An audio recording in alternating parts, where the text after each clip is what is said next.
નમસ્કાર મિત્રો, સ્વાગત છે તમારું અમારી ચેનલ નવિકા સ્ટોરી પર એક નવા વિડીયોમાં। મિત્રો, ગણેશ ચતુર્થી પર બાપાની મૂર્તિ ખરીદતી વખતે આ વાતોનું રાખો ખાસ ધ્યાન। ભગવાન ગણેશજીની મૂર્તિ ઘરે લાવતી વખતે ન કરતા આ 4 ભૂલો, નહીં તો થઈ જશો બરબાદ। ગણેશ ચતુર્થી ભાદ્રપદ શુક્લ ચતુર્થી 27 ઓગસ્ટ બુધવારના રોજે છે। આ દિવસથી ગણેશ ઉત્સવ શરૂ થશે।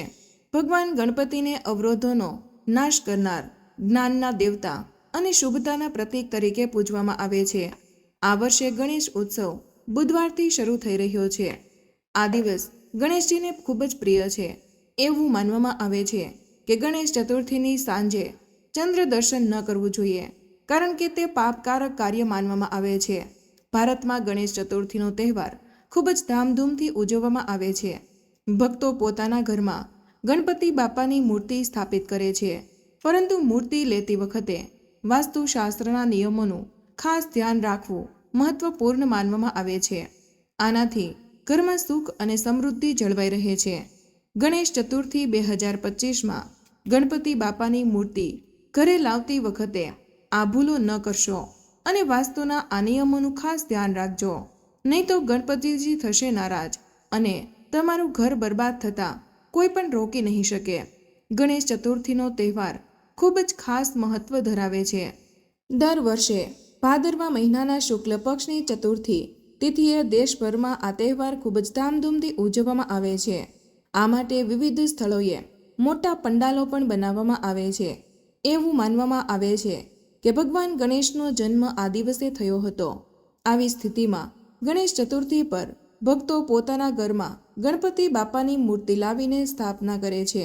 ભગવાન ગણેશજીને વિઘ્નહર્તા કહેવાય છે, એટલે કે તેઓ પોતાના ભક્તોના જીવનમાંથી તમામ અવરોધો અને વિઘ્નો દૂર કરે છે। તેમને બુદ્ધિના દાતા પણ કહેવામાં આવે છે, કારણ કે વિદ્યા, જ્ઞાન અને સમજ શક્તિનો આશીર્વાદ આપવાનું કાર્ય બાપા કરે છે। એ જ કારણ છે કે કોઈ પણ શુભ કાર્ય, પૂજા અથવા તો યજ્ઞની શરૂઆતમાં સૌપ્રથમ શ્રી ગણેશજીની આરાધના કરવામાં આવે છે। ગણેશ ચતુર્થીના દિવસે ભક્તો પોતાના ઘરમાં કે પંડાલોમાં ગણપતિ બાપાની મૂર્તિ સ્થાપિત કરે છે।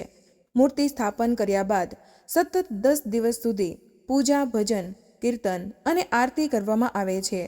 આ દિવસોમાં ઘરો અને માર્ગો પર ધાર્મિક વાતાવરણ છવાઈ જાય છે। દરેક જગ્યાએ ગણપતિ બાપા મોર્યાના જયઘોષ ગુંજતા હોય છે। આ તહેવાર ખાસ કરીને મહારાષ્ટ્રમાં ખૂબ જ ઉત્સાહ અને ભવ્યતાથી ઉજવવામાં આવે છે, પરંતુ આજે સમગ્ર ભારતમાં ગણપતિ બાપા પ્રત્યેના આ ઉત્સવનો રંગ જોવા મળે છે। 10મા દિવસે અનંત ચતુર્થીના પ્રસંગે વિધિવત વિદાય આપવામાં આવે છે અને બાપાની મૂર્તિને વિસર્જન માટે નદી કે સમુદ્રમાં લઈ જવામાં આવે છે। આ પ્રસંગને વિસર્જન કહેવામાં આવે છે। વિસર્જન વખતે ભક્તો ખૂબ જ ભાવુક થઈને બાપાને આવતા વર્ષે ફરી આવવાની પ્રાર્થના કરે છે। ગણેશ ચતુર્થીનો તહેવાર આપણને ભક્તિ, એકતા, પર્યાવરણ પ્રેમ અને સંસ્કૃતિ પ્રત્યેના ગૌરવની પ્રેરણા આપે છે। આ તહેવાર માત્ર ધાર્મિક વિધિ નથી, પરંતુ સમાજને એક સાથે લાવતો અને સદ્ભાવના ફેલાવતો ઉત્સવ છે। પરંતુ ભગવાન ગણેશની મૂર્તિ લેતી વખતે કેટલીક ખાસ બાબતોનું ધ્યાન રાખવું જરૂરી છે। વાસ્તુશાસ્ત્રના નિયમોને ધ્યાનમાં રાખીને ઘરમાં ગણપતિ બાપાની મૂર્તિ સ્થાપિત કરવાથી ખૂબ જ શુભ પરિણામ મળે છે અને જીવનમાં હંમેશા સુખ અને સમૃદ્ધિ રહે છે। તો આગળ આપણે જાણીએ કે ગણપતિ બાપાની મૂર્તિ ખરીદતી વખતે કઈ વસ્તુઓનું ધ્યાન રાખવું ખૂબ જ જરૂરી છે અને કેવી ભૂલો ભૂલે ચૂકે પણ ન કરવી જોઈએ। તો મિત્રો, વિડીયોને શરૂ કરીએ તે પહેલાં જે કોઈ આ વિડીયોને લાઈક કરશે અને ચેનલને સબસ્ક્રાઈબ કરશે, તેના જીવનમાંથી ગણપતિ બાપા તમામ દુઃખ અને પીડા દૂર કરે અને સાથે જ તમે કમેન્ટ બોક્સમાં એક વખત ગણપતિ બાપા મોર્યા લખજો, જેથી ગણપતિ બાપાની કૃપા તમને અને તમારા પરિવારને મળી રહે। તેમજ મિત્રો, હું તમારું ધ્યાન દોરવા માંગુ છું કે તમે લોકો વિડીયો સંપૂર્ણ રીતે જોતા નથી અને વચ્ચે વચ્ચે કાપીને જુઓ છો અને ખોટા ઉપાયો કરી બેસો છો। તો અમારો તમને અનુરોધ છે કે વિડીયોને સંપૂર્ણ રીતે અંત સુધી જુઓ અને વિડીયોમાં જણાવેલી માહિતીનો સંપૂર્ણ રીતે લાભ મેળવો। તો મિત્રો, દર વર્ષે ગણેશ ચતુર્થીના શુભ પ્રસંગે જ્યારે દરેક વ્યક્તિ પોતાના ઘર, ઓફિસ અને પંડાલમાં ખૂબ જ ધામધૂમથી બાપાનું સ્વાગત કરે છે.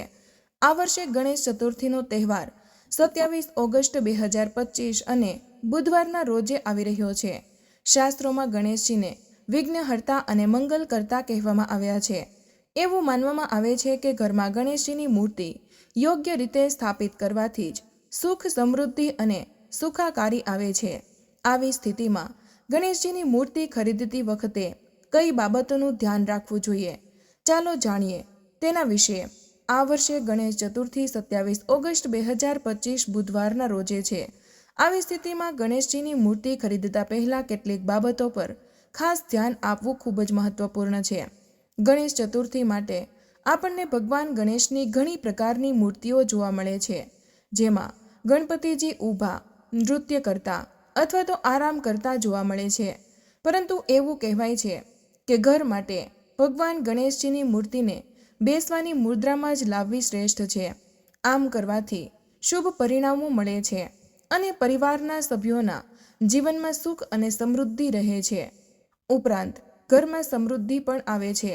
તે જ સમયે પંડાલો માટે ભગવાન ગણેશની મૂર્તિ ઊભી મુદ્રામાં અથવા તો નૃત્ય કરતી વગેરે મુદ્રામાં સ્થાપિત કરી શકાય છે. તો મિત્રો, ગણેશજીની મૂર્તિ ખરીદતા પહેલા તેમની સૂંઢની દિશા કઈ છે તે ખાસ ધ્યાન રાખવું જરૂરી છે.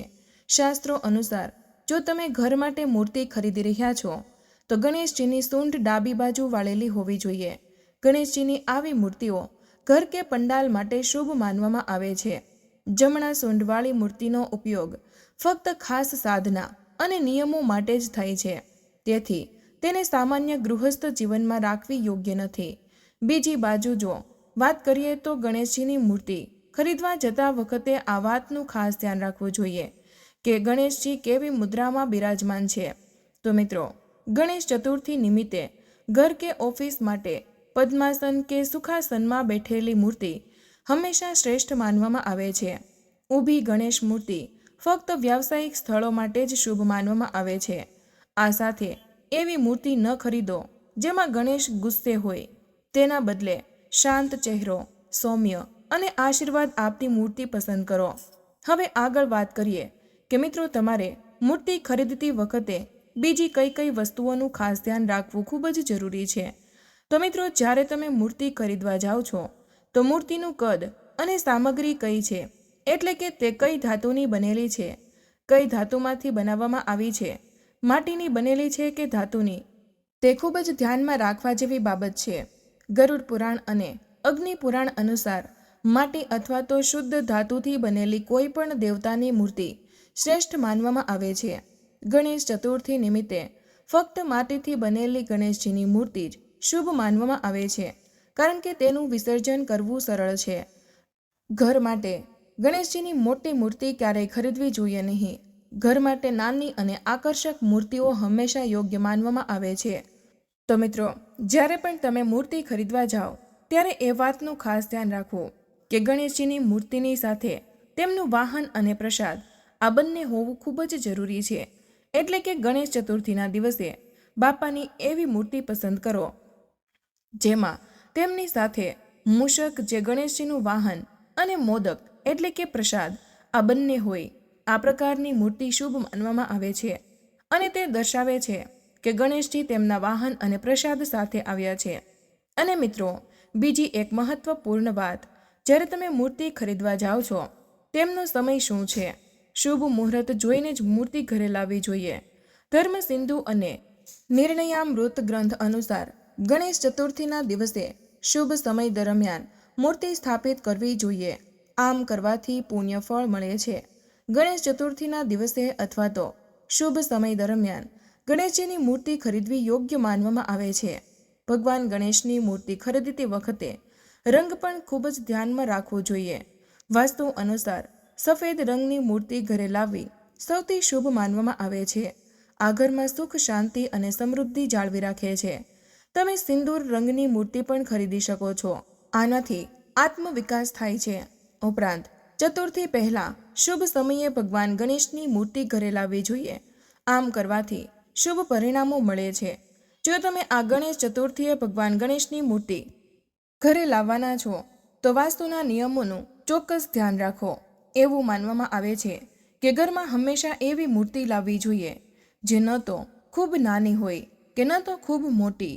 આનો અર્થ એ છે કે ઘરમાં બાપાની મધ્યમ કદની મૂર્તિ લાવવી એ સૌથી શુભ માનવામાં આવે છે. પંડાલમાં મોટા કદની મૂર્તિઓ સ્થાપિત કરવામાં આવે છે. તો મિત્રો, હવે આગળ આપણે જાણીએ કે ગણપતિજીની કેવી મૂર્તિ આપણે ઘરમાં જ સ્થાપિત કરવી જોઈએ. કયા ધાતુની બનેલી અથવા તો માટીની બનેલી કઈ મૂર્તિ તમારા ઘરમાં સ્થાપિત કરવી શુભ રહેશે? તો મિત્રો, તે જાણીએ તે પહેલાં વિડીયોને લાઇક કરી અને ચેનલને સબસ્ક્રાઇબ જરૂર કરી દેજો. કમેન્ટ બોક્સમાં જય ગણપતિજી લખવાનું ભૂલશો નહીં. તો મિત્રો, આગળ જાણીએ કે ઘર માટે કેવા પ્રકારની ગણેશની મૂર્તિ શુભ છે. તો મિત્રો, માટીની બનેલી ગણેશની મૂર્તિઓની સ્થાપના કરવી જોઈએ, કારણ કે આ મૂર્તિઓ પાણીમાં સરળતાથી ઓગળી જાય છે અને પર્યાવરણ માટે હાનિકારક પણ નથી હોતી. જ્યારે પીઓપીથી બનેલી મૂર્તિઓ પાણીમાં સરળતાથી ઓગળી શકતી નથી અને પર્યાવરણ માટે હાનિકારક માનવામાં આવે છે. તેથી જ મિત્રો, જો શક્ય હોય ત્યાં સુધી પીઓપીથી બનેલી ગણેશ મૂર્તિઓની સ્થાપના કરવાનું ટાળવું જોઈએ. જો તમે માટીમાંથી ગણેશ મૂર્તિ જાતે બનાવવા માંગતા હોય તો તમે શુદ્ધ કાળી માટી અને પીળી માટીને નદી કે તળાવના કિનારાથી નીકળેલા ભૂસા સાથે ભેળવીને મૂર્તિ તૈયાર કરી શકો છો. આ માટે કોઈ મંત્રની જરૂર નથી. તમારે ફક્ત ભક્તિ અને પવિત્રતાની મૂર્તિ બનાવવાની છે. જો તમે ઈચ્છો તો તમે બજારમાંથી માટી ખરીદીને પણ મૂર્તિ બનાવી શકો છો. મિત્રો, આગળ આપણે વાત કરીએ કે ગણેશજીની મૂર્તિ કઈ દિશામાં સ્થાપિત કરવી જોઈએ જેથી આપણને પ્રાર્થનાનું અથવા તો ભક્તિનું વધારે સારું પરિણામ મળી શકે. તો મિત્રો, તમારા ઘરની પૂર્વ કે ઉત્તર દિશામાં ગણેશજીની મૂર્તિ સ્થાપિત કરવી વધુ શુભ માનવામાં આવે છે. જ્યોતિષોના મતે ગણેશજીને કોઈ પણ દિશામાં સ્થાપિત કરી શકાય છે, કારણ કે ભગવાન ગણેશ પોતે શુભતાનું પ્રતીક છે. જ્યાં પણ ગજાનંદ બેઠા હોય છે ત્યાં બધું જ શુભ હોય છે. તો મિત્રો, તમે જ્યારે ગણપતિજીની મૂર્તિ સ્થાપિત કરો છો ત્યારે તમારું પૂજા સ્થળ કેવું હોય છે, તેની તૈયારી કેવી હોવી જોઈએ તે જાણીએ. તો મિત્રો, હંમેશા કોઈ પણ ભગવાન અથવા તો મૂર્તિની સ્થાપના કરતી વખતે તમારું પૂજા સ્થળ સ્વચ્છ અને સુઘડ હોવું જોઈએ. તેને તમારી ક્ષમતા અને લાગણીઓ અનુસાર શણગારી શકાય છે. પૂજામાં વપરાતી સામગ્રીમાં દૂધ, દહીં, ઘી, મધ, ખાંડ, કપડાં, પવિત્ર દોરો, હળદર, ચંદન, કુમકુમ, ચોખા, ફૂલો, ધૂપ, દીવો, પાન, દક્ષિણા, લાલ અને સફેદ ફૂલો, માળા, નૈવેદ્ય, હળદર, કપૂર, ઘીનો દીવો, દૂર્વા, સફેદ તલ, સિંદૂર વગેરેનો સમાવેશ થાય છે. ભગવાન ગણેશની પૂજા કરતી વખતે તેમના મંત્રો અને સ્તોત્રોનો પાઠ કરવો જોઈએ. મુખ્ય મંત્ર છે વક્રતુંડ મહાકાય સૂર્યકોટી સમપ્રભા નિર્વિઘ્નમ કુરુ મે દેવ સર્વ કાર્યેષુ સર્વદા. આ મંત્રનો જાપ કરવાથી અથવા તો પાઠ કરવાથી ગણેશજી હંમેશા પ્રસન્ન રહે છે અને તમારા પર હંમેશા આશીર્વાદ વરસાવે છે. ભગવાન ગણેશની પૂજામાં દૂર્વાનું ખૂબ જ મહત્વ હોય છે. દૂર્વા ભગવાન ગણેશનું પ્રિય વસ્તુ છે. તેમને દૂર્વા ખૂબ જ પસંદ છે. તેથી જ દૂર્વાને ચડાવવાથી ભગવાન ગણેશ તમારી તમામ મનોકામના પૂર્ણ કરે છે. દૂર્વા, જેને ઘાસ તરીકે પણ ઓળખવામાં આવે છે, તે ભગવાન ગણેશને ખૂબ જ પ્રિય છે. તે એક ઔષધીય વનસ્પતિ છે અને વિવિધ રોગોમાં રાહત આપે છે. ધાર્મિક માન્યતા અનુસાર જ્યારે ભગવાન ગણેશ અનલાસુર નામના રાક્ષસને ગળી ગયા હતા ત્યારે તેમને તેમના પેટમાં થતી બળતરાને શાંત કરવા માટે દૂર્વાનું સેવન કર્યું હતું. ત્યારથી જ દૂર્વા તેમને ખૂબ જ પ્રિય છે. તેથી જ ગણેશજીને દૂર્વા ચડાવવી જોઈએ. ગણેશજીની મૂર્તિની 10 દિવસ પૂજા કર્યા પછી તેને નદી, તળાવ અથવા તો કોઈ પણ પાણીના સ્ત્રોતમાં વિસર્જન કરવામાં આવે છે. તેથી આ મૂર્તિ માટીની બનેલી હોવી જરૂરી છે. જો તમે ઈચ્છો તો તમે ઘરે સ્વચ્છ વાસણમાં ગણેશ મૂર્તિનું વિસર્જન કરી શકો છો અને જ્યારે મૂર્તિ પાણીમાં ઓગળી જાય ત્યારે તમે આ માટીને ઘરે વાસણમાં મૂકી શકો છો. એટલે મિત્રો, જો તમે ગણેશ ચતુર્થી પર બાપ્પાને તમારા ઘરમાં આમંત્રિત કરવા માંગો છો તો આ વસ્તુના નિયમો અને ધાર્મિક પરંપરાઓનું ધ્યાન રાખજો.